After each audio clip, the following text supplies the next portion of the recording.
Anybody need a dry ice machine, or a fogger for that matter, short notice? You've only got about 30 bucks worth of supplies outside of dry ice. This is how you do it. This is how you get a solid dry ice fogger. Starting off, this is what I've got.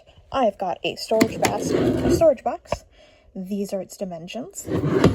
This was 10 bucks at Princess Auto. This is Flexi Duck. You don't actually need this. I am using it so that I have access to a longer hose on the nozzle if I would like it. This is leftover from Zazu. I got this at Canadian Tire. This from Home Depot, basically this end is going to be attaching into the box. This end is going to be the spigot. Basically allows me to, I can attach this if I want to, or I can just have this as the output nozzle. Tool to cut. Fan to blow the smoke. This is going to be installed on that end, on the exterior. I will likely take this front grate off, so I've just got full access to the fan, and that I don't have to worry about anything else on that regard. So yeah, let's cut some holes. So first I need a hole here, and I need a hole here. I'm going to use that, and possibly that. So that's how I'm going to get started. So I started off by outlining each of the sections I needed with a Sharpie. You can kind of see it here with the fan.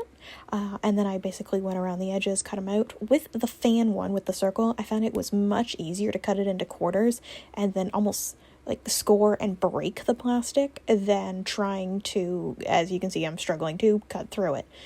Scoring and breaking it, so much easier. Definitely what I'm going to recommend if anybody else is going to do it this way. So cheers. Right, so I've got hole 1 and hole 2 cut. And now, basically what I'm going to do is so I've got my fan. I actually got a fan that I could take off the top of, and I'm going to basically take some zip ties and put it into place here. And then I'll likely use silicone around the edge just to kind of seal it in. That'll give me my fan. That's going to blow the air through to there, so it will outspew from the faucet. On the interior, I got a basket from Dollarama, and I'm literally going, it's got the movable handles here, so I'm going to make it so it basically anchors in place, likely with also just zip ties, anchors in place probably just about there, so it's not sitting directly on the bottom, it's sitting more upwards. That way it can be, if needed, lowered a little bit more into the water, which is going to be at the bottom of the fogger. Basically that will activate and trigger more of a production of fog from the dry ice that's in the basket.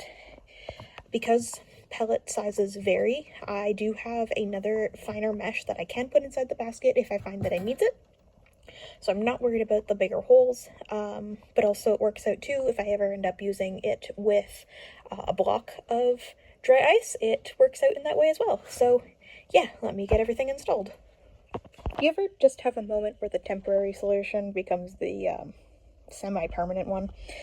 I wanted to have a means of being able to lift the basket in case of any scenario where I needed to. And I was like, oh, I could, hook it into the side and I can make a lever system or whatnot. And I'm like, I don't want to have to spend that much effort thinking about it.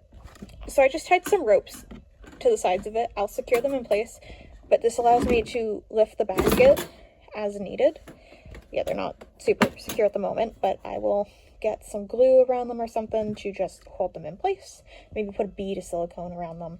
But yeah, so basically if anything were to happen, I can pull the basket out of the water to minimize or stop the flow if I can't get to this button in time, which is my control and speed control for my fan. I've got that all installed right there, gone through, whatnot. But yeah, this is all set up. I also decided I was going to add the mesh into the basket anyways. I don't remember exactly what size pellets I got. Maybe I'll put it on screen here, because I have it on the paperwork. But yeah, put the mesh in just so I don't have to worry about any bits or pieces falling into the water. I've just got it, and it's protected and whatnot. So I've got that set up. I've got this set up. It's all set up. We're ready to go. I think we should go outside and do a test. What do you think? I think we should. Let's go outside. Dry ice is in cooler. Dry ice stays in cooler to keep the dry ice. Always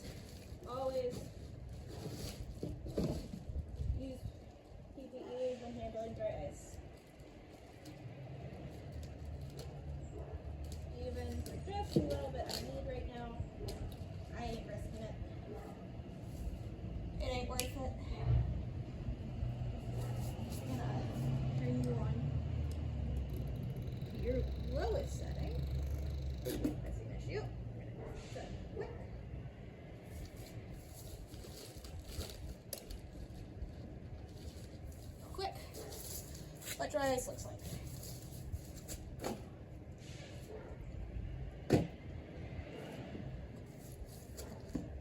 That's just a couple of pellets. I don't know if you can see that. That's pretty good for just a couple of pellets. I got 5 kilos. I think that'll be good.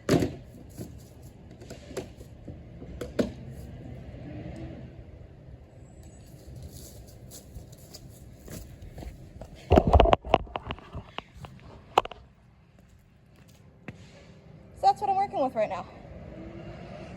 That's just 2 handfuls, and I have tiny baby hands, okay? And that's how much I'm getting. Whoop. That's how much I'm getting. This fan is also not on the highest setting. Yeah. So if you need a quick and easy dry ice machine, that's how you do it. So the more dry ice you add in there, the stronger the fog is going to be.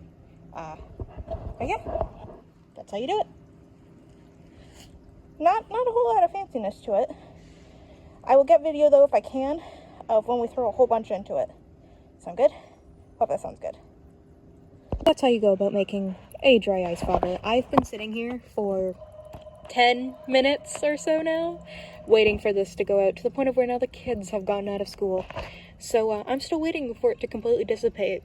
It's decently effective. That all being said, thank you so much for watching. I hope you guys enjoyed. I hope you found this helpful.